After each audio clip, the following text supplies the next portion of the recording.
Boa tarde, tudo bem? É com muita alegria que o capítulo 4, através do apoio feminino da DONEP, recebe todas vocês aqui nessa tarde. Sejam todas muito bem-vindas. Agora eu gostaria de chamar a Cristina Soares para as saudações iniciais. Boa tarde, meninas. Eu quero, em primeiro lugar, agradecer a Deus por estar nos permitindo e propiciando mais um encontro da DONEP. Agradeço a presença de cada uma de vocês, pelo carinho. Muitas aqui sempre prestigiam os nossos eventos. Muito obrigada de coração. Eu falo em nome da diretoria do apoio e, com certeza, todas nós estamos muito alegres em tê-las aqui. Eu gostaria de também agradecer a Rita e pedir que a Rita viesse aqui rapidinho. A Rita, com muito carinho, aceitou o nosso convite de hoje, né? Falar um pouco do muito que Deus tem feito na vida dela, da sua família. E eu já vou aproveitar, chamando a Rita aqui, entregar uma lembrancinha do capítulo a ela. Por isso que eu pedi que ela levantasse. Então, aproveitando. Ritinha, que Deus te abençoe. Obrigada a todas. Obrigada, Rita. Tem mais um aqui. Esse é um cheirinho para casa. Depois tu abre. É um cheirinho. Qual é a mulher que não gosta de cheirinho, né, gurias? Que delícia, né? Eu quero ler um texto para vocês. Eu gosto muito desse texto.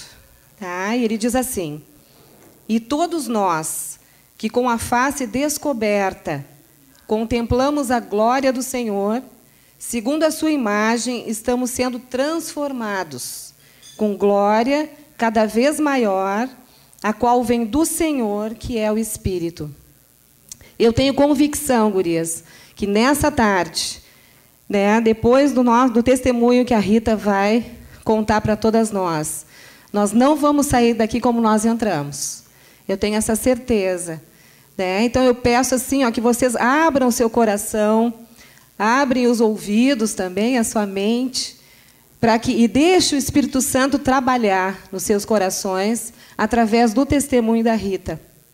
Porque, como eu disse, o Espírito Santo é que transforma, mas nós temos que permitir que ele faça essa transformação nas nossas vidas. Tá, gurias? Então, assim, ó, mais uma vez agradeço. E quero assim que vocês desfrutem dessa tarde, né? Nós vamos ter depois da degustação do chá, né, e dos comes, a palestra. E depois vocês podem ficar à vontade conversando, né, trocando experiências, enfim. Tá bom? Muito obrigada, então.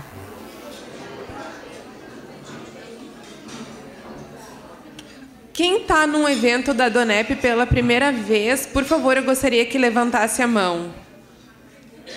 Poderiam bater uma salva de palmas.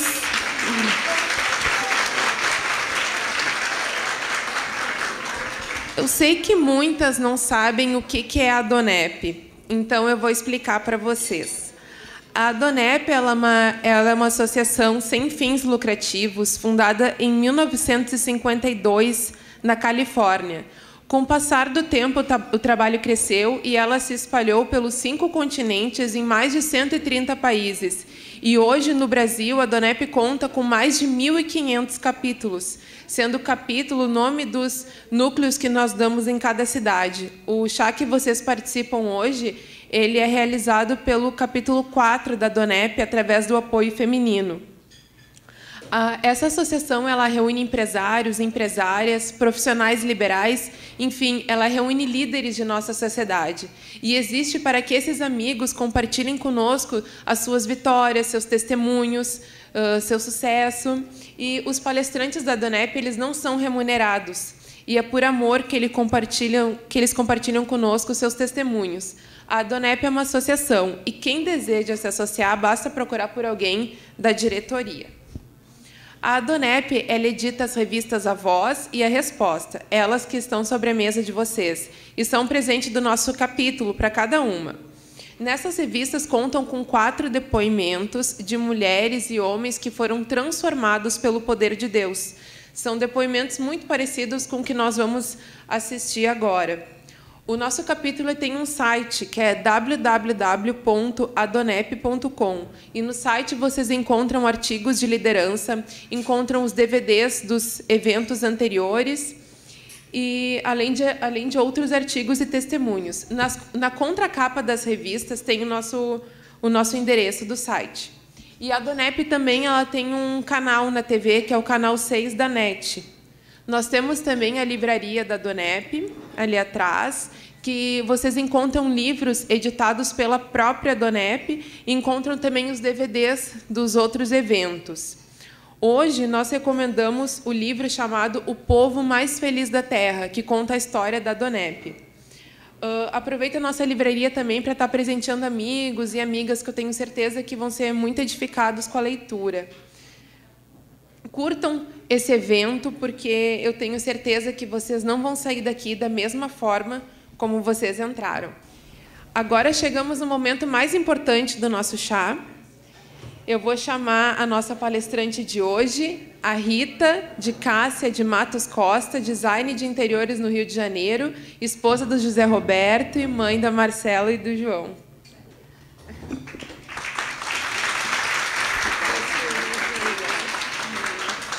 Então, meninas, estava doida para pegar esse microfone, vocês não têm ideia. Estava demorando. Esse chá não acaba, não? Então, queridas, é um prazer estar aqui. Quando eu recebi o convite para estar aqui, eu não hesitei nem um pouquinho, porque eu já tinha visto algumas preleitoras pela internet e desejei estar aqui com vocês, porque todas elas falavam algo que eu ficava querendo viver esse momento. Falava assim: que mulheres lindas vocês são. Olha, eu sou carioca e eu sei que a mulher carioca não fica atrás. Mas vocês surpreendem. E eu acho que todo esse estilo aí clássico do clima embeleza muito mais. E eu acredito muito que a mulher ela é feia se ela quiser, porque existem os meios, quem sabe muito bem, que nos ajuda bastante. Mas vocês são lindas, o lugar é lindo. Nós estamos estreando esse lugar. E você que veio pela primeira vez, não fique na primeira, continue aqui com a gente. Vocês vão viver experiências tremendas aqui e vai poder também experimentar algo novo na tua vida. E essas mulheres realmente são mulheres que estão aqui para te ajudar a viver novas experiências e, quem sabe, até estar numa capa dessas revistas Resposta. Porque um dia eu estava aí nesse lugar. E eu estava assim, ouvindo, o que é, o que acontece, o que é a Donep, o que essas mulheres estão fazendo aqui, o que essa mulher está contando. E várias vezes, quando eu fui, algo falava e testificava, algo que eu precisava ouvir, que eu tinha que compartilhar. E isso trouxe o crescimento para a minha vida. E hoje eu vou estar aqui compartilhando aquilo que realmente eu tenho experimentado. Não só de fazer parte da Donep, porque eu também sou uma donepiana, mas por ter uma história de vida transformada. Porque eu sei que história todas nós temos, e se for parar aqui, a gente não sai daqui nem hoje nem amanhã, porque a gente vai falar muito. Mas, como essa tarde eu fui a escolhida, eu vou compartilhar. E para que vocês entendam um pouquinho mais, eu já fui apresentada, além de ser a Rita, a esposa da Roberta, mãe do João e da Marcela. Eu também sou decoradora de design de interiores. Tem esse lado da minha profissão. Também sou fundadora de uma ONG que fez 9 anos agora, voltado para criança e adolescente. Trabalho a prostituição e a violência contra crianças e adolescentes. É um trabalho que eu faço com muito amor, que essa vida secular de design fica lá encostadinho. Estou até desenvolvendo um projeto com a minha filha, mas não é a minha prioridade, porque a obra social tem tomado o meu coração e a minha vida, e eu estou muito feliz de fazer parte disso. Mas, para que vocês entendam um pouquinho da história, né, tudo tem um começo, e o começo é bem na minha fase infantil, com a minha criação, e, para resumir, para não gastar muito tempo com isso, eu venho de uma família humilde, mas de um homem e de uma mulher batalhadores. E minha mãe teve um filho atrás do outro, eu sou a terceira de 5 filhos. Então, eu sou aquela filha do meio, aquela imprensadinha. Eu não sei se aqui tem alguém que é filha do meio e faz assim para mim. Alguém vai se identificar com algumas coisas. E filha do meio tem essa situaçãozinha dessa imprensada, porque ela nasce no meio de uma situação antes e depois, que usa as roupinhas das primeiras. Não usaram as minhas porque era menino. E, na época da escola também, minha mãe ficava me movimentando de escola para que eu pudesse ir numa escola para levar o meu irmãozinho. E eu fui passando de escola em escola. E aí outras coisas foram acontecendo ao longo do tempo. E, com isso, quando eu cheguei na minha adolescência, eu acabei ficando uma adolescente rebelde, porque achava que tinha pouca atenção, não tinha nada de novo para mim, era tudo usado, tudo velho, tudo consumido. Até na escola, meus livros eram apagados das minhas irmãs, e eu tentava copiar o que estava embaixo, nunca prestava atenção na aula. Conclusão, todo ano tinha um probleminha na escola. E aí, quando chegou na minha adolescência, eu quis independência cedo. Ah, chega, sempre tive que me virar mesmo, agora eu vou me virar com dinheiro no bolso. Nessa fase, meu pai perdeu o seu negócio, era uma loja que ele tinha, ele era comerciante, e nós, muito cedo, eu e minhas irmãs, tivemos que trabalhar para trazer o sustento da casa. E, com 16 anos, 17, eu já trabalhava num comércio, que era o meio social do meu pai, foi onde ele conseguiu um emprego para a gente. E ali eu comecei a ter minha fonte de renda, e comecei a ter minha vida própria, minha independência, e eu comecei a experimentar o que o mundo podia me proporcionar. E, ao longo dessa caminhada, fui tendo as minhas decepções também, porque meus envolvimentos não me trouxeram muitas alegrias, muitas frustrações, e ali eu fui desenvolvendo uma vida assim, meia tribulada. No período de 25 anos de casado dos meus pais, eu e minhas irmãs, todas já trabalhando, quisemos fazer... programamos uma surpresa para minha mãe, para fazer uma cerimônia religiosa, alguma coisa que comemorasse aquela data de 25 anos, porque eu tinha uma boa lembrança de família dos meus avós, que também muito religiosos. Eles fizeram a cerimônia de 50 anos de casados, e foi uma coisa muito linda, os netos entrando na igreja, os filhos, as noras, e foi uma lembrança que eu nunca apaguei da minha mente, nem vou apagar. E eu desejei um dia viver aquilo, ver meus pais vivendo aquilo. E, quando chegou nos 25, estava na metade do caminho, eu falei, já vamos celebrar. E, assim, me juntei com as minhas irmãs, e tudo em surpresa. E, quando nós fomos comunicar para minha mãe que a gente estava organizando isso, nem fui comunicar, eu fui comunicada de que a relação deles estava chegando ao fim. Minha mãe, devido a ter um filho atrás do outro, se anulou muito, e acabou que, quando ela teve uma experiência secular, ela se deslumbrou, e realmente o casamento não foi algo que a sustentou. E ela tem a separação, ela e meu pai, e, com isso, desestruturou toda essa família. Não fizemos a cerimônia e não conseguimos dar continuidade à família unida. E ali começou a desunião entre a gente. Minhas irmãs já namoravam, eu, para variar, com minhas decepções amorosas.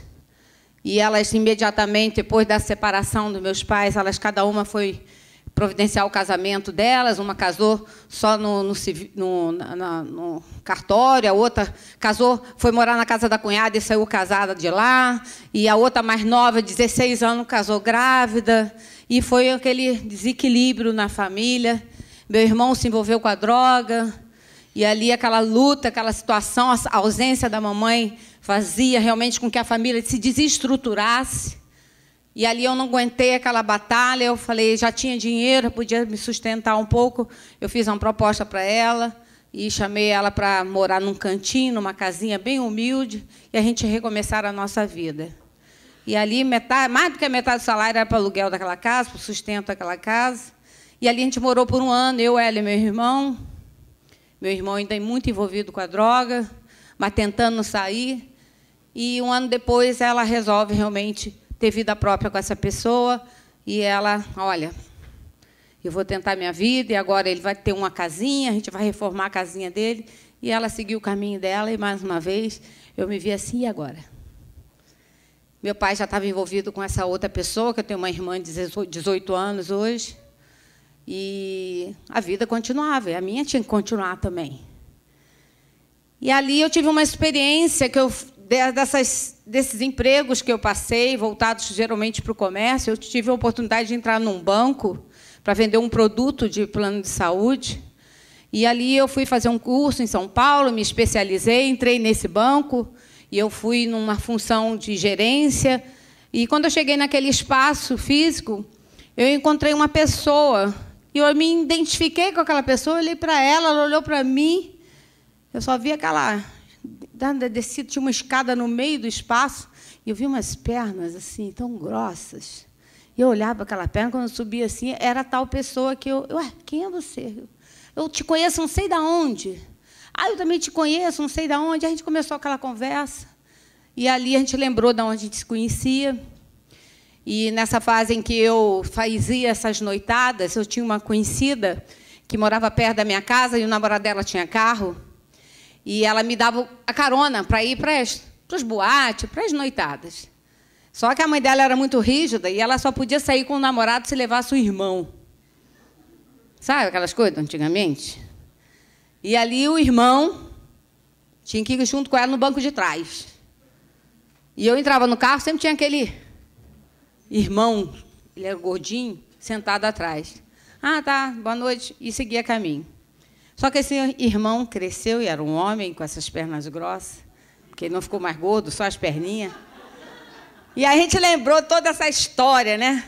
E foi engraçado, porque eu já conhecia a irmã dele, a gente retomou aquela amizade, ficamos muito amigos, eu e ele, que é o meu marido hoje, o Zé Roberto.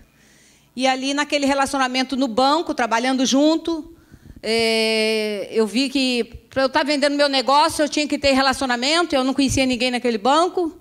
E aí eu fiz uma proposta para ele, que ele era um funcionário antigo ali, e fiz um negocinho com ele. Eu falei assim, olha só, todo cliente que vai lá na minha mesa para fechar negócio, eu não ganho nada, porque eu ganho meu salário fixo. Mas, se você, como funcionário, indicar, você ganha. Você tem uma comissão daquilo. Que tal?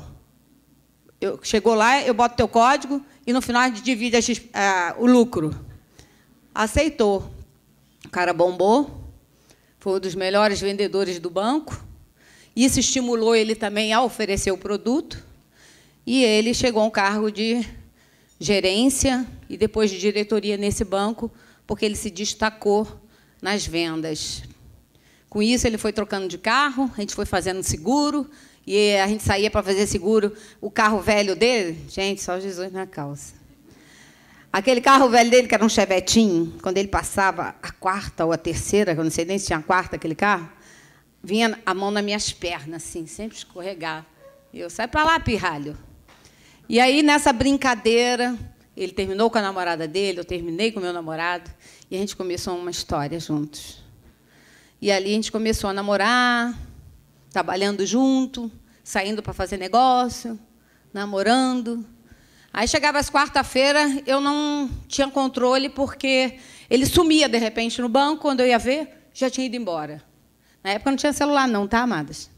Não tinha celular. E ali eu ficava assim, para onde ele foi? Ah, não, ele teve que sair. Eu falei, pô, ele não visitou algum cliente, não me falou nada. E aí, toda quarta-feira, tinha uma historinha. Eu falei, esse cara está me enrolando. Ele tem alguém que está querendo me tapear. E aí, um dia, eu procurei sondar onde é que ele ia. Eu soube que ele ia na casa de um amigo. E eu procurei saber quem era o amigo. Eu já tinha um relacionamento já com a amizade dele. Descobri quem era. Peguei o endereço e fui lá. E, realmente, ele estava lá na casa do amigo, porque o carro estava lá. Já era outro Chevette, era um Chevette novo, tá? Aquele Chevette velho não durou muito tempo. E ali ele estava lá na casa desse amigo. E eu cheguei lá, aquela 007, né? Espiã. Zé Roberto está aí? Tá, tá lá em cima. Aonde? Ah, sobe aqui, vai ali, vai colar. Chega lá em cima e está lá. E eu cheguei lá naquele lugarzinho estreitinho, escurinho. Falei, que história é essa? Que lugar é esse? E, quando cheguei lá naquele lugar, era um lugar escuro mesmo. Tinha umas luzezinhas bem na penumbra. E, quando eu pisei naquele lugar, que eu subi no último degrau, alguém chegou para mim e falou assim: você é a escolhida dele. Você vai casar com ele. Tudo que eu precisava ouvir. Já estava com meus 25 anos, já era para titia mesmo, minhas irmãs, cada uma com 2 filhos. Eu já estava me sentindo para titia. E eu falei: poxa, é tudo que eu preciso, casar. Ter alguém que me assuma. E caiu muito bem aquela história para mim. E, quando eu cheguei, comecei a frequentar aquele lugar, era um lugar que faziam rituais espirituais. E eu comecei a me interessar por aquele lugar, porque falou algo que eu gostei de ouvir. E, nesse período, eu participava de uma comunidade eclesiástica. E eu larguei tudo para estar ali, para aquela palavra crescer cada dia mais, no nosso relacionamento e tudo. E eu perguntei para ele: pô, por que você me escondeu? Um lugar tão bom. Pô, se soubesse que era aqui, já tinha vindo antes. Ele: não, porque você tinha uma busca diferente da minha, eu não queria interferir. Eu tinha vergonha, não sabia como é que você ia reagir. Eu que nada. E, realmente, quando eu comecei a participar dessas comunidades eclesiásticas, eu fui sem entendimento. Porque, como eu contei para vocês, na minha infância, por não parar em escola, eu não fazia parte aqueles ensinos que tem bíblico, né, que é catecismo, alguma coisa assim que faz a primeira comunhão. Todos os meus irmãos fizeram, mas eu nunca fiz, porque eu chegava na escola, eu tinha tido. Chegava na outra, ia começar, e eu não ficava até o final da escola. E aí eu nunca tinha passado por aquilo. Eu me lembro até hoje. Nos 15 anos da minha irmã, que é mais velha, nós fomos as daminhas que ficavam, né, aquelas 15 meninas, vestidinhas todas iguais. Uma coisa linda. E, naquele dia, na hora da cerimônia, que ela participa, as 15 tinham que estar participando com ela numa fila para receber um alimento que aquela comunidade dava. E eu não podia estar recebendo aquele alimento porque eu não tinha feito a primeira comunhão, não poderia ter participado. Mas aí eu cheguei no cantinho da minha mãe e falei assim: mãe, e aí, o que eu faço? Ela: ia mesmo, e agora? Eu falei: mãe, vai ficar feio, todo mundo vai ver que eu não fiz. Não, você vai lá, faz, usa e depois você se conserta com Deus. Tá bom. E eu fiz aquilo, tomei, sem entendimento, depois fui lá, falei com uma pessoa e ela me orientou e segui minha vida. E, com isso, eu me aproximei um pouquinho dessa comunidade eclesiástica, comecei a procurar saber um pouquinho dessa questão de aprender a ter uma vida espiritual. E eu fui até essa fase que eu estou falando para vocês, que eu conheci esse outro local. E ali ele tinha esse receio de falar isso para mim, para eu não confrontar com ele, com a realidade dele. Mas eu adorei a ideia. E ali ele era mestre naquele lugar, ele era professor, e ele ensinava todas as doutrinas daquele lugar. E eu comecei a frequentar aquele lugar, comecei a aprender aquelas doutrinas, e me identifiquei, porque era o conhecimento que eu obtive de algo espiritual. E me identifiquei com aquilo. E aí, ao longo do nosso namoro, a gente foi tendo alguns probleminhas pessoais. E aí, toda vez que eu tinha um probleminha pessoal com ele, eu chegava para aquele responsável do local, ele sempre me orientava: não, porque você tem que se esforçar mais, você tem que se dedicar mais, você precisa melhorar aqui e ali. Eu me dedicava mais àqueles compromissos que tinham ali. E ali nós chegamos ao 4º ano de namoro. Hoje nós temos 27 anos de casado, e 4 anos de namoro são 31 anos de convivência. E ali eu comecei a planejar o casamento, nos casamos, dentro de todos os rituais que aquele local nos exigia, porque eu tinha um histórico já da situação da minha mãe, que eu queria muito que o meu casamento fosse para sempre, não queria viver o que eu experimentei da minha família.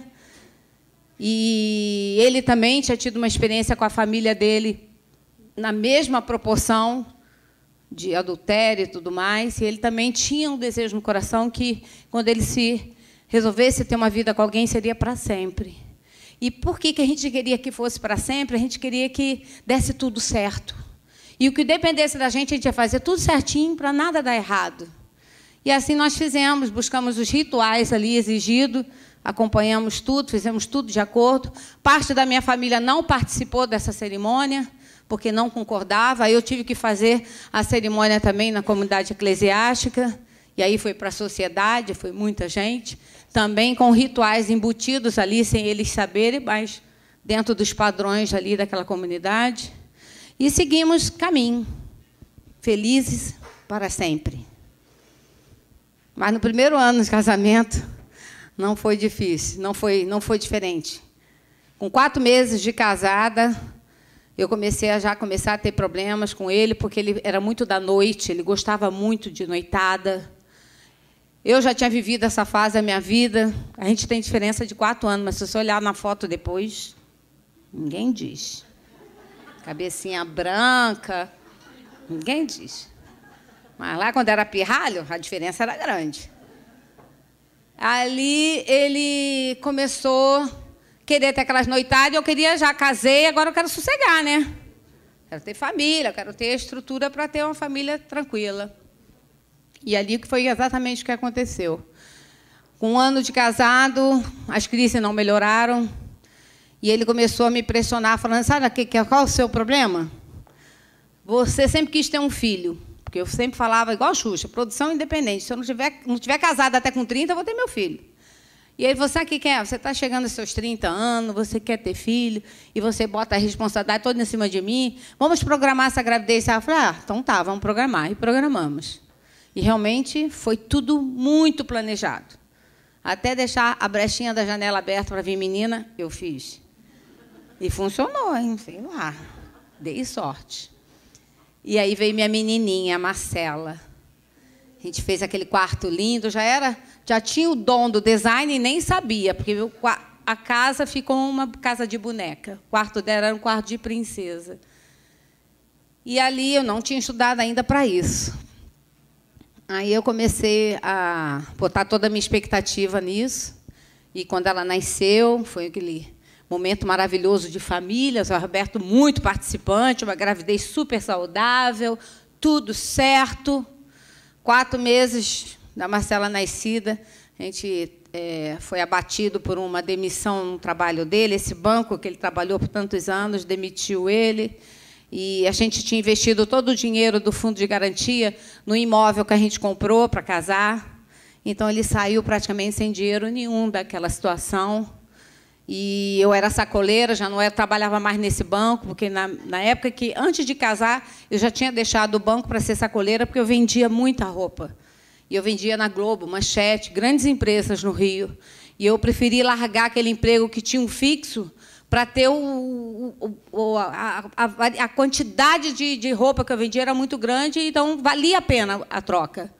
Mas, nesse período da gravidez, eu fiquei sossegada, não tinha aquele estímulo todo para sair para vender, porque eu tinha que dar atenção para a menina. E ali a gente pegou essa fase onde as nossas questões financeiras foram abaladas. E aí a gente passa um dobrado ali para manter aquele apartamento nas prestações pagas. Ele foi ser vendedor de peixe. A gente pegava peixe, ele vendia camarão, filé, essas coisas mais afinadas. Fazia as embalagens de madrugada, ele saía de dia para vender, depois de gerente de banco. Quando fui para São Paulo, comprei caixas e mais caixas de meias dentelle. Quem lembra da meia dentelle? Deixava a perna de Ivete Sangalo. Fazia milagre. E eu falei, você vai vender meia para aquela mulherada toda do banco. Comprei meia. Meu pai, comerciante, me dava as dicas todas, né? E comprei meia, ele foi vender meia. E chegou o Natal, e eu querendo viver o sonho de ter meu primeiro ano com a minha filha, dar os presentes, dar tudo para ela, não tinha dinheiro. Botei uma barraquinha do lado do meu pai, que meu pai, quando perdeu a loja, perdeu tudo, ele foi ser camelô e morreu camelô. Mas um camelô próspero. Silvio Santos também era assim, amigo dele, ó. Tá? Silvio Santos vendia isqueiro. Meu pai já vendia cinto, bolsa, e Silvio Santos isqueiro. E eles eram amigos. Mas isso não desonrou meu pai em nada. Muito pelo contrário, teve casa, carro, tudo do melhor. E ali eu botei minha banquinha do lado da dele. Falei, vou dar o meu presente de Natal para minha filha. E fomos. E assim a gente foi levando aquela fase, aquela crise. Mas era um momento, ia passar. E ali ele fez um concurso para tentar alguma coisa, mas aí acabou que outra porta de emprego abriu em outro mercado, em outro banco, e ali ele volta para o mercado de trabalho, e a nossa vida volta a ter uma estrutura dentro dos padrões que a gente estava acostumado. Só que também, assim, como voltou a parte financeira a funcionar, voltou também as noitadas, as farras. E ele era muito envolvido. Eu estou engessada aqui, vocês entenderam? Não entendeu, não, né? Estou engessada aqui porque eu tenho que ficar com essa luz, tenho que sair na imagem lá. Sérgio já está para lá e para cá, assim. Porque eu queria estar aí, ó. Aí eu estou engessada aqui. Mas vamos lá. E ali, como ele gostava muito de carnaval, muito de noitada, e eu casei, já estava sossegada com a minha filhinha, eu queria ter sossego, familhinha, e ele não, queria noitada. E ali eu comecei a ter mais problema ainda, porque eu não casei para isso. E como eu não era muito voltada para bebida, para cigarro, eu nunca fui chegada a isso. Na minha adolescência, tomei umas Cuba Libre, mas passei mal, desisti. Não foi bom. Quem sabe o que é Cuba Libre aqui? Poucas. Coca-Cola com vodka ou cachaça, alguma coisa assim. Mas passei muito mal. Aí eu desisti da bebida. Mas meu marido adorava a bebida. E ali era difícil controlar as noitadas, porque ele começava a beber e não tinha hora para vir embora. Era saideira que nunca acabava. E eu não conseguia vir embora para casa, porque eu não dirigia nessa época. E era só um carro. E eu tinha que ficar esperando a hora que ele queria vir embora ou alguma carona para me levar para casa. E aí eu me tornei aquela mulher, a encrenqueira, a chata. E diante das amizades, do nosso relacionamento, eu sempre era aquela chata que queria ir embora, porque era a única que não bebia, não fazia nada. E eu queria ir embora. Porque no dia seguinte, eu que tinha que aturar a Marcela acordadinha para brincar, para fazer as coisas com ela, porque ele dormia o dia inteiro. E os problemas aumentaram entre a gente. E o casamento, por 4 anos, ficou nessa crise, altos e baixos.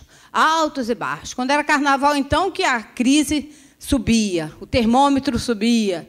E eu, para diminuir a crise, eu sempre fui me envolvendo, de maneira que desse para eu amenizar a crise. E aí eu me envolvi com o carnaval também. Ele chegou a vice-presidente de uma escola, eu diretora de carro, saía de destaque, eu tinha pessoas envolvidas na escola. Então, eu tinha esse meio social, que era o meio dele, de envolvimento, não de estar ali para viver daquilo, mas me envolvia, fazia as coisas de graça. Mas para estar no meio que ele estava, para ter cumplicidade e fazer companhia um para o outro. Mas não foi o suficiente para ele. E aí eu fui para aquela entidade buscar orientação. Falei, olha, casei, fiz tudo direitinho, mas, olha, não sai da crise. Ah, tá, realmente, eu estou percebendo, o Zé Roberto é muito evoluído. Ah, é? E o que eu tenho que fazer? Não, você tem que evoluir. Aí eu falei, o que eu faço? Você faz isso, assim, se já passou a receita, eu fiz. E aí, onde ele desenvolveu a espiritualidade dele, ele era muito bem conceituado, e eu comecei a ficar do lado dele também, sendo bem conceituada. E ali começou outro nível de confusãozinha, de competiçãozinha. E não acabava o problema, eu não sabia mais o que fazer para resolver o meu problema no meu casamento, porque toda briga nossa, ele falava que ia separar de mim. Vou separar de você, porque não dá, porque você não me acompanha, porque você é assim, porque você é assado, todo mundo fala de você. Eu falei, o que eu vou fazer para resolver o meu problema? Porque eu não queria me separar. E ali eu fiz um plano, uma estratégia para o próximo carnaval. Vai ser diferente. E, realmente, o primo dele, uma pessoa que tinha um relacionamento dentro das comunidades vizinhas daquelas escolas de samba, me apresentou uma senhorinha, e essa senhorinha me vendeu as pernas de calça. Sabe o que é isso? Ninguém sabe? Vou te ensinar. Mas não faz não, tá? Não foi bom. E eu comecei a experimentar cocaína, amadas. Porque ela disse que o primo do meu marido falou assim, olha, se você usar controladinho, você vai parecer que você bebeu e que você ficou legal. Então, a dosagem é essa. Ele me ensinou tudinho. Eu fiz direitinho. E aquele carnaval foi o carnaval dos sonhos do meu marido. E eu fiz tudo bonitinho. Saí até de destaque no lugar da mulher do presidente da escola, porque a mulher tomou um coma alcoólico, não conseguiu botar roupa, o cara apontou para mim, sobe, quando eu subi, o cara botou a roupa dela toda em mim, ela calçava 35, eu calço 38. Alguma coisa aconteceu ali que era mistério, e eu fui no lugar da mulher. Meu cunhado, não muito satisfeito, que ele ficava a madrugada toda vendo os programas na televisão, ele falou assim, Rita, seu nome saiu errado. Estava lá, Beth, não sei o quê. Eu falei, não, querida, eu que vim no lugar da mulher mesmo. Era você! Era você mesmo. E, pois é, isso está na internet, não procurem. Não procurem, nem vou falar o nome da escola. E eu dei nas tamancas ali. E ele ficou realizado. A mulher dele estava de destaque, a mulher dele estava participando, eu estava simpática, eu abraçava, eu beijava. Passou o carnaval. E eu, e aí? O que você achou? Você foi a mulher dos meus sonhos. É essa mulher que eu quero para mim. Nós não temos mais problema. Acabamos com o nosso problema. Eu falei, acabamos mesmo. Aí sentei e falei assim, olha, vou te dizer o que foi. Ele já tinha sido usuário de cocaína na adolescência dele. Mas ele já tinha se libertado, não estava mais nisso, só ficou com a bebida e o cigarro. E aí, quando eu contei para ele, ele falou assim, olha, isso não é bom. Isso vai te viciar. Você nunca foi viciada com nada. Isso vai... Falei, não, porque eu já estou usando já tem um tempinho, você nem percebeu. Eu estou controlada e não vai passar disso. Só que a gente agora vai ter vida social. Ah, é? Então tá, você que sabe. Na verdade, ele não estava nem aí, ó. A verdade é essa. Eu que me ferrasse. E ali, resolvido o problema, né? Saindo de uma crise. Passam-se 2 semaninhas. Tinha que descer a colega, menstruação, e não desceu. Faz um exame. Quem foi pegar o resultado? Zé Roberto. E volta para mim e fala, você está grávida. Eu falei, ai, não. Meus planos todos por água abaixo. E o pior, uma gravidez depois de usar droga. O que vai dar nessa gravidez? Fomos para as entidades espirituais que a gente servia. Não pode tirar, não. Você vai ter que carregar essa cruz. É sua. Falei, e agora? Os pesadelos começaram, a perturbação na mente, eu e ele. A gente já não queria... Ele botava a culpa em mim, eu botava a culpa nele. Foi por causa de você que eu fui para experimentar isso. E agora eu vou ter um filho deficiente por sua causa. E aí o problema aumentou. Falei, o que eu faço da minha vida? Demorei a procurar um especialista, já se passava de 3 meses, quando eu soube que tinha um exame que podia fazer para tirar o fantasma da nossa cabeça, se tinha deficiência ou não nessa criança. E aí, quando o médico explicou, a decisão era nossa. Ele falou assim, olha, essa criança ela pode estar normal aí dentro, e pelo fato de você invadir e fazer esse exame, que era uma agulha que ia lá no umbigo e afetava lá a bolsa e o líquido, e se você fizer isso, você pode agredir ao feto, e o feto vir a ter alguma complicação em cima disso. Então, vocês decidem. Nós levamos 24 horas para decidir, decidimos não fazer e assumir aquela criança do jeito que ela viesse. E para se preparar para achar e pensar que você teria um filho deficiente. E a gente já tinha tido uma experiência que lá no local onde a gente frequentava tinha uma criança assim. E a gente via a luta daquele pai, daquela família com aquela criança. E ali nós decidimos, vamos deixar o barco correr. Só que aí o Zé Roberto deixou o barco correr, saiu do barco, e eu fiquei, eu e a Marcela, no barco, porque ele era ausente. Ele não chegava perto dessa barriga. Eu, sozinha, gerando aquela criança dentro daquela batalha, culpando até aquela situação, porque eu podia estar melhor. E ali a gente começou a ter uma distância muito grande, eu dele. Ele não estava com a gente de fim de semana. E ele entrou com a bebida mais forte, porque agora ele nem chegava no quarto, ele chegava na sala, caía ali no chão, só ia ver ele no dia seguinte, exalando o cheiro de bebida no corpo. E a luta braba, e a barriga crescendo. E eu assim, como é que vai ser para essa criança nascer?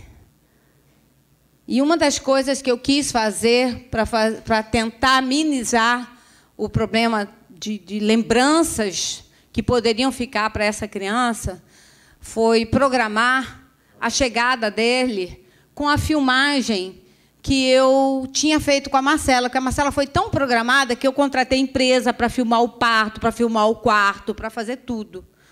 Então, eu falei, sabe uma coisa? Eu vou filmar, porque, pelo menos, vai ficar uma boa lembrança positiva dele. A irmã participando, o pai, eu. Porque amanhã ou depois eles crescem, um fica jogando na cara do outro. Eu tive, você não teve, aquelas coisas de irmão. Falei assim, não, eu vou fazer. Já que ele não teve nada, eu vou fazer. Porque o quartinho já era o segundo filho misturado com a primeira, né? Então, não era filho do meio, mas já estava dividindo. E ali eu fui e falei assim, não, eu vou fazer alguma coisa diferente. Contratei a empresa, que foi a mesma que filmou a Marcela.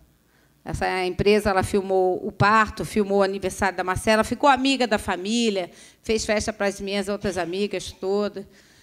E ali eu contratei ela. Quando eu fui falar a data da cesárea, que era uma cesárea, quando eu fui falar a data, ela falou assim, Rita, se for essa data vai dar tudo certo, porque eu vou estar chegando de uma viagem, vou estar fora do país.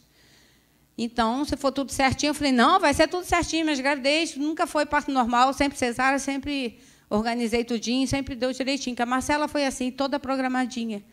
Aí ela, então tá, então eu vou estar aqui. Mas caso eu não esteja, eu vou deixar uma conhecida minha que faz um trabalho desse também, de filmar parto, e vou deixar o nome dela, o contato dela, para qualquer eventualidade. Tá bom. Próximo do parto, das datas para estar acontecendo, eu pedi ao Zé Roberto que aquele fim de semana ele fizesse algo diferente com a gente, porque eu precisava registrar algumas fotos. E ele ficou. E eu falei assim, essa semana você não vai à quadra, fica com a gente, tira foto, registra esse momento. Ele, tá bom, vou ficar. E ele ficou. Chegou no sábado, a gente almoçou, lanchou. Quando foi chegando a noitinha, a Marcela deu soninho, fui botar ela para dormir, que eu estava com um pouquinho de dor nas costas. Quando eu botei ela para dormir, eu cochilei um pouquinho. Quando eu acordei, cadê o Zé Roberto? Já tinha batido perna. E eu fiquei muito furiosa com aquilo, porque tinha sido um acordo. E aí eu fiquei no sofá esperando ele chegar. 3h30 da manhã ele chegou. E eu já estava explodindo de raiva. E a gente foi discutir. E no que a gente foi discutir, ele falou, olha, você quer saber? Os planos são esses. Essa criança vai nascer e eu estou saindo de casa, porque não dá mais. Eu falei, mas e os nossos sonhos de nosso casamento não acontecer como aconteceu com seu pai, com sua mãe, com a minha? Não, não dá. Olha, a gente tentou, mas, olha, não vai dar mesmo. Eu já estou com tudo armado, já estou com tudo planejado. Eu falei, você está? Aí me aborreci, me estressei, me aborreci quando ele falou que já estava com tudo organizado, e me aborreci, a criança deu aquela mexida na barriga, travou tudo, e, quando eu percebi, a bolsa tinha estourado. E, no que estourou a bolsa, havia aquele pânico. Na hora, ele não tinha passado por essa experiência, nem eu, nem ele, porque a Marcela não foi assim. E aí, com aquele corre-corre, liga para cá, liga para lá, ligamos para o médico. O médico, não, tranquilo, tem tantas horas ainda para fazer o parto, vão para o hospital tranquilo, chama as pessoas, o anestesista, as pessoas que querem chamar, mas vai dar tempo. Mas aí ninguém dorme nessa noite, né? E amanheceu o dia, nós fomos para o hospital e ligamos para tal pessoa que, por um acaso, viera precisar antecipar. Ligamos para ela, olha, o parto vai ser antecipado, você pode fazer? Posso, estou indo para o hospital.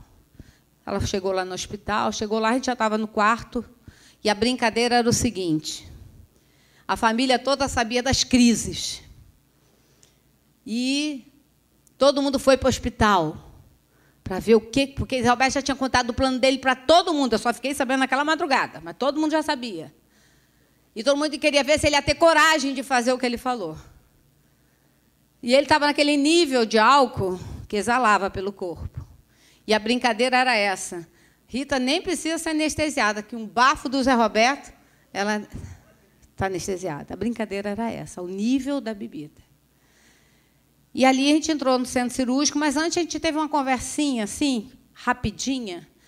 E eu até perguntei para essa pessoa, que eu conhecia ela na hora, a Jussara, porque a questão era, que lua nós estamos?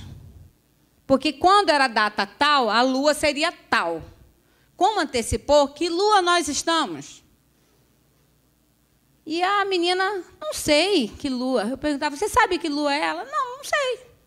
Aí eu falei assim, e agora? Como é que vai ser? E a gente ficou sem saber que lua era. Aí, para que é que a gente queria lua? E ela ouviu a nossa conversa. Porque a gente ia dar aquele bebê para aquela espiritualidade qual a gente seguia. Consagrar, para que o mal não chegasse até aquela criança. E ela ouviu essa conversa. E ela entrou no banheiro. E ela chegou no banheiro. Ela falou com Deus.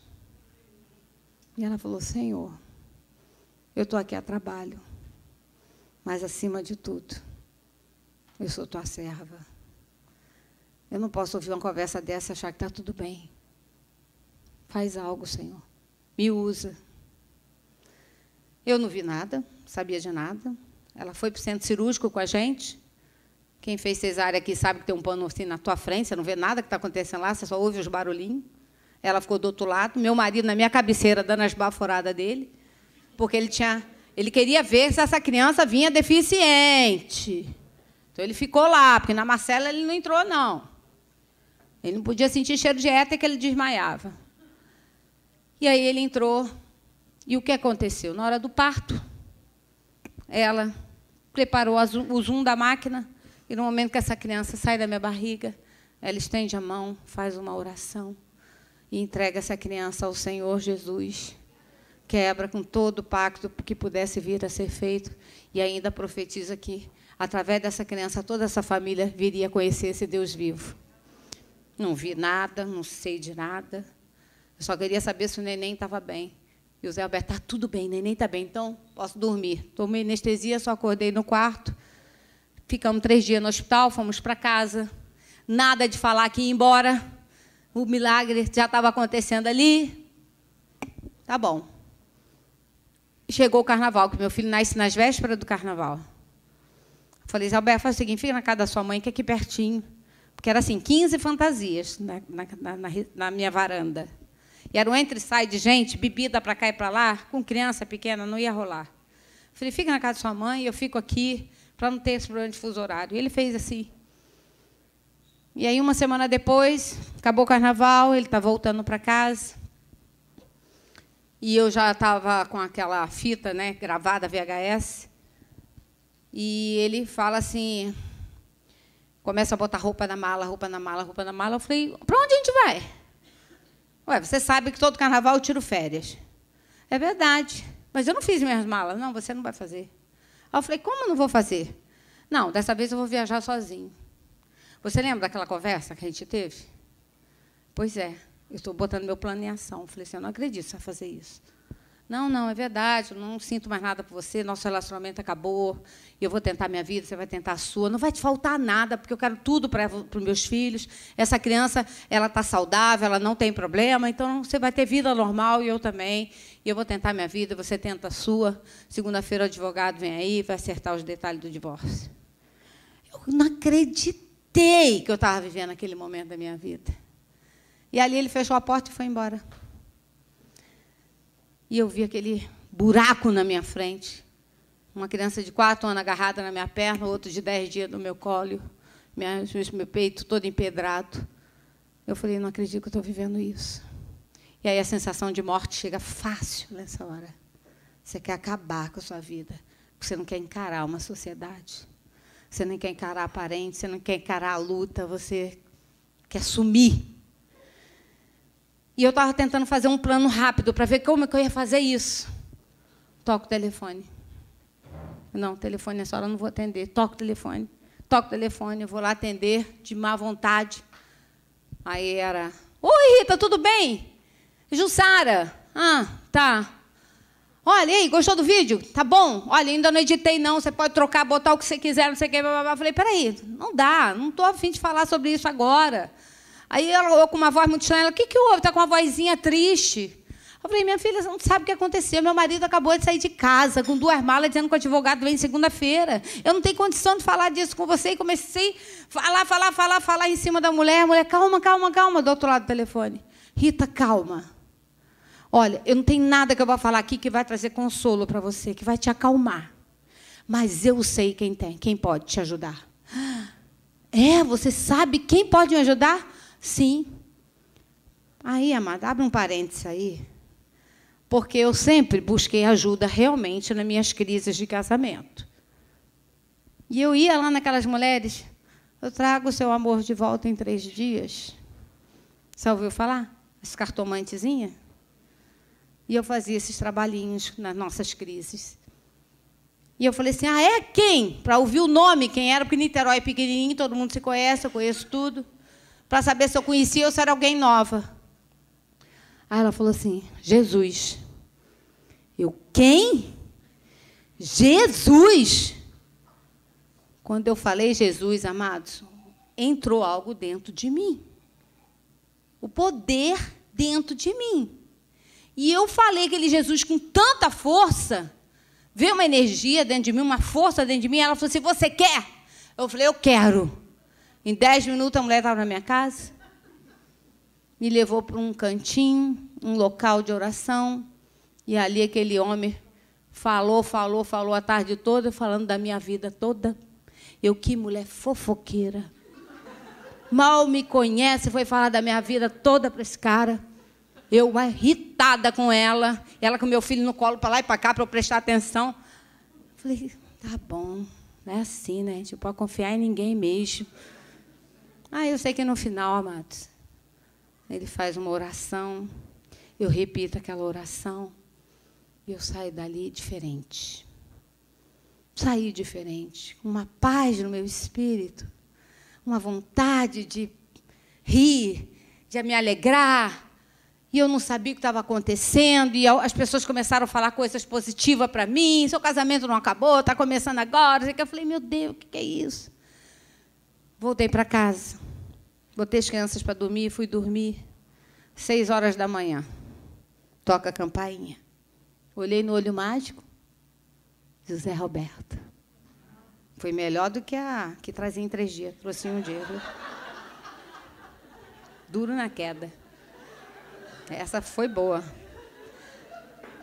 Olhei, abri a porta. Você me aceita de volta? Você me perdoa? Perdoo? Aceito? Vai, toma um banho e vai dormir. Porque era assim, dormi o dia inteiro. Era fuso horário. Fui para casa da minha mãe, almocei. Boquinha caladinha, não falei nada para a mamãe. Voltei 6 horas da tarde, botei as crianças para dormir e acordei ele. Zé, a gente tem que conversar. O que eu estou fazendo aqui? Você se aproveitou de mim. Aí eu contei. Que eu abri o olho mágico, vi ele pediu a chance. Você se aproveitou do meu estado. Eu falei, não, olha só. Senta aí, vamos conversar. Porque ele já queria ir embora, sair pela porta fora. Eu falei, não, senta aí que hoje a gente vai conversar. Todas as nossas crises, quem pedia uma chance era ele. Sempre era ele que pedia. Mas dessa vez era eu que estava pedindo. Eu falei, senta aqui, porque eu vou te contar uma coisa. Olha só. Ontem, eu fui no lugar tal, e eu aceitei Jesus. Você ficou maluca. Pirou mesmo. Agora você está doida mesmo. Aí eu falei assim, não, calma. E agora eu entreguei o nosso problema para a pessoa certa, que vai resolver. Porque eu já tinha feito de tudo, mas você não sabe da missa o terço. Aí ele falou assim, é? Eu falei assim, você me dá essa chance? De eu mudar, mostrar que vale a pena? Ele, tudo bem, desde que você não se meta naquilo que eu creio, fica você para um lado, eu para o outro. Eu só não quero aquele livro preto aqui dentro de casa, que era a Bíblia. Se eu ver, eu vou queimar. Tá bom. 1 ano se passou, amados. Eu aprendi a ler a Bíblia no banheiro, no trono, no lugar certo. Sou filha do rei. Lá no trono eu aprendi a Bíblia. Por 8 meses, meu marido ficou no Alcoólicos Anônimos. Ele concordou em ir buscar um tratamento. E ali a nossa vida tentando voltar ao normal. Pelo menos pai já tinha dentro de casa. Não tinha aquela... Sabe? Um dia quase que eu taquei o aquário nele. Com peixe e tudo. Então, aquela guerra tinha amenizado. As coisas estavam se arrumando. Mas ele ainda não estava aí inteiro comigo. Ele estava estranho. Ele não era o mesmo, da época do namoro, do nosso relacionamento, quando a fase era boa.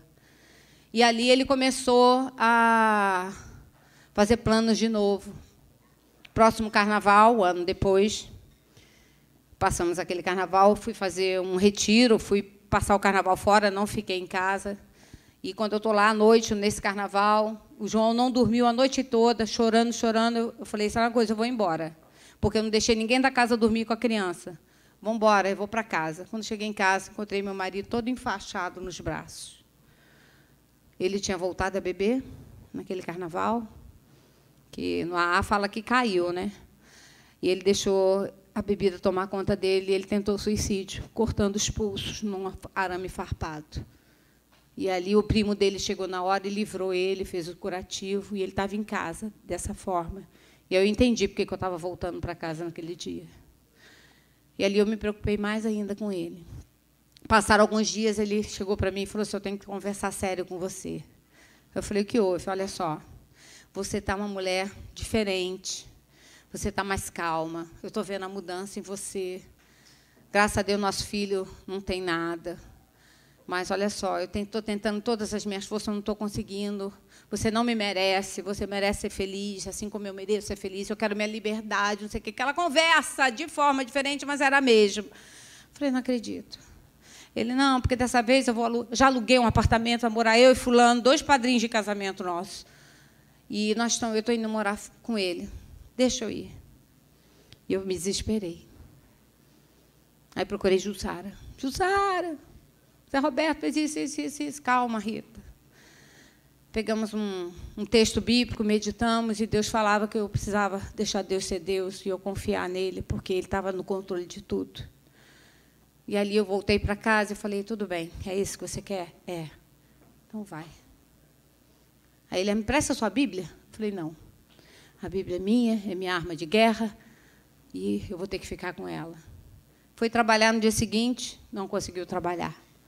Chorou o dia todo, uma funcionária lá, chega perto dele, vê que ele não almoçou com os colegas, estava vazio, todo mundo saiu para almoçar e ele estava lá. Ela levou ele para um cantinho de sala de reunião, começou a ouvir um pouquinho ele falou, olha, tudo que eu queria era a minha liberdade. Hoje eu tenho e estou sentindo que eu não estou feliz. O que eu fiz da minha vida? E ela começou a falar de Jesus para ele também, porque era uma serva do Senhor. E ela começou a falar de Jesus para ele, falando que tinha jeito, que o casamento não estava perdido, que era nessa hora que tinha que botar o peso na balança, analisar o que valia a pena, o que não valia, porque ele pensou que ia ser feliz e não estava sendo. E ali, naquele dia, ele vai a uma oração também com ela e entrega a vida dele para Jesus. E ali começou um novo tempo na vida dele. Amados, eu quero dizer para vocês o seguinte. Deus me ensinou muito nesse período de luta. Mas, quando eu dei um passo para Jesus, Ele me ensinou a ter armas para vencer as minhas batalhas. E a arma poderosa que nós temos é a oração. E a oração não são vãs palavras repetidas, é uma intimidade com Deus. E eu comecei a conhecer Deus, não de ouvir falar, de andar com Ele. E ali, por 4 meses, Deus também começou a manifestar o amor dele na vida do meu marido. E ali ele começou a ter uma experiência também de conhecer a Bíblia, de começar a ver os valores, o que era certo, o que era errado. Nós ficamos grandes amigos, aqueles amigos que nós éramos no banco, no início da nossa amizade. Voltou naquela fase, e eu entendia os problemas dele, ele entendia os meus, e a gente começou a se dar muito bem. E ali, 4 meses se passaram, e ele tomou um dia, era Dia das Mães, e ele falou assim, olha, esse dia eu vou tirar o dia para passar com você e as crianças, você prepara tudo, a gente vai almoçar fora. E a gente sim fez, foi eu, ele e as crianças, e passamos o dia juntos. E, no final do dia, ele falou assim, olha, eu não comprei nenhum presente para você. Ele já tinha subido comigo, que o João estava dormindo, me ajudou a botar as crianças na cama. Ele falou assim, olha, não comprei nenhum presente, mas, aliás, eu tenho um negócio lá no carro, vou lá buscar para você. Quando ele desceu, quando ele voltou, as malas de volta, e estava voltando para casa, perguntando se eu aceitava ele realmente de volta. E ali ele voltou para casa, ele pediu aquela chance, e nós nos demos essa chance. E ali ele abriu todo o segredo durante esses 2 anos que ele estava vivendo. Ele tinha um relacionamento paralelo, e aquela relação estava pressionando ele a tomar decisões. E, na hora que ele tomou a decisão, que ele estava livre para viver com aquela pessoa, ele conheceu a Bíblia, e a Bíblia mostrou para ele o que era certo, o que era errado. E ele fez a opção também de terminar aquele relacionamento e poder estar livre para tomar a decisão certa. E aquele dia estava voltando para casa, a gente se perdoou, e ali a gente começou uma caminhada com Deus. Deus nos tirou do Rio de Janeiro, nos levou para Recife, morei 7 anos lá, e lá a gente começou a ter um envolvimento maior ainda com essa palavra, buscar conhecer realmente. E uma coisa eu quero falar para vocês, minha linda, minhas lindas, é que eu era realmente uma ovelha rebelde. O apelido que a minha mãe me dava era ovelha negra. Ah, essa aí é a ovelha negra. A que me dá mais trabalho, é a mais rebelde, é a mais isso, é a mais preguiçosa, é a mais isso, é a mais aquilo.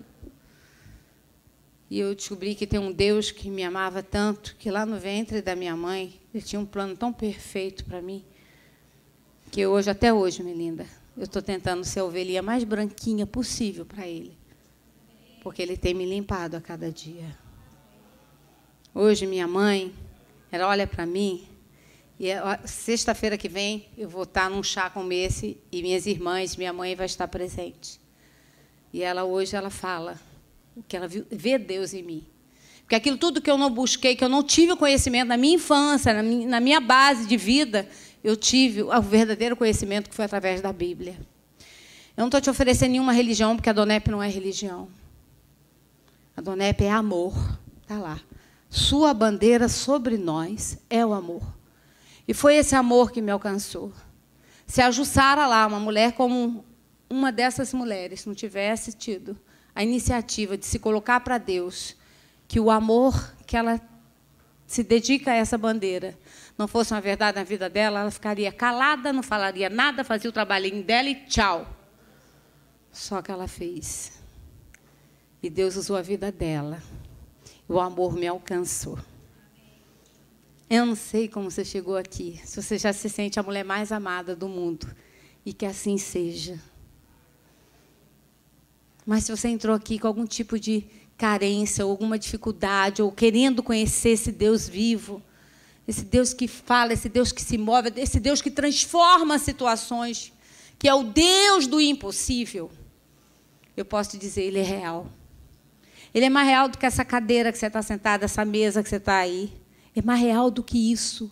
Porque aquele Deus que se apresentou para mim por aquele telefone era um Deus que eu não tinha intimidade. Era um Deus que eu não conhecia. Mas um Deus que me alcançou com o seu amor no momento da minha dificuldade. E existe um versículo bíblico que diz que Jesus veio para os oprimidos, os cansados, os que não acreditavam mais, para tirar o fardo pesado e colocar o fardo leve dele, por amor. E, amado, o que eu quero te oferecer nessa tarde é o amor de Deus. Porque esse amor de Deus também está na Bíblia. Gente, ali vem de Bíblia. Eu ganhei uma linda agora da mulher. Aquele presente que ela me deu, uma Bíblia. É o melhor presente que você pode ter, o melhor livro. Eu gosto de ler, mas a Bíblia, hoje, para mim, eu vim no avião lendo. E as pessoas olham assim, né? O que essa mulher está lendo aí? Ainda há um preconceito. Mas eu vim lendo algo que depois eu vou falar com vocês sobre o livro de Atos. Que história linda, as histórias são verdadeiras, são reais, porque eu hoje sou uma história bíblica.